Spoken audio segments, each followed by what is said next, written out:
ગુજરાતના ઇતિહાસમાં પ્રથમવાર વિશાળ માત્રામાં ગાંજાનો જથ્થો જપ્ત કરવામાં આવ્યો છે.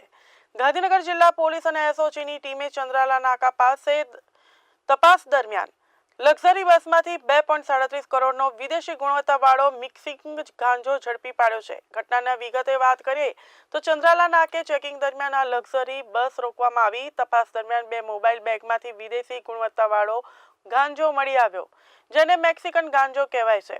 આ સાથે જ પોલીસે મુંબઈના રહેવાસી દંપતી રશીદ શેખ અને પત્ની સભા શેખને પણ ઝડપી લીધા છે. પ્રાથમિક પૂછપરછમાં બહાર આવ્યું છે કે આ ગાંજો દિલ્હીથી લઈ ગુજરાત મારફતે બેંગ્લોર પહોંચાડવાનો પ્રયાસ કરવામાં આવી રહ્યો હતો.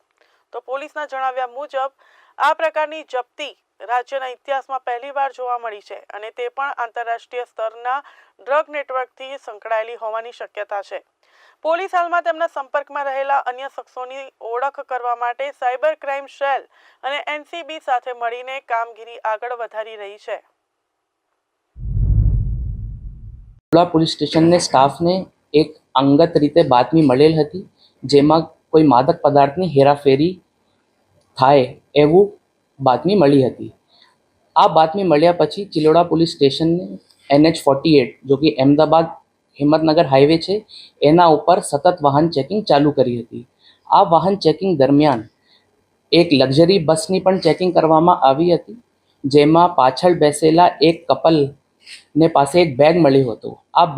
આ બેગની ચકાસણી કરતાં આ બેગમાં ટોટલ 8 પ્લાસ્ટિક સીલ બેગ મળ્યા હતા, જો શંકાસ્પદ લાગી રહ્યા હતા.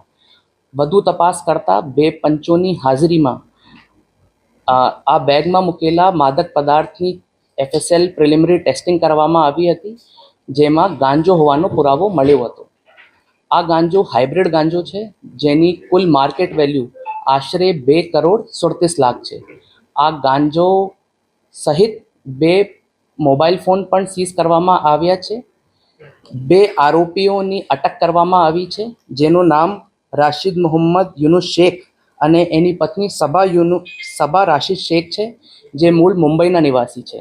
બંને આરોપીઓનો મુખ્ય હેતુ ગાંજો દિલ્હીથી લઈને બેંગ્લોરમાં ડિલિવરી કરવાનું હતું. વધુ તપાસ હાલમાં ચાલુ છે અને કેસ વધુ તપાસ માટે એસઓજી ગાંધીનગરને સોંપવામાં આવ્યો છે.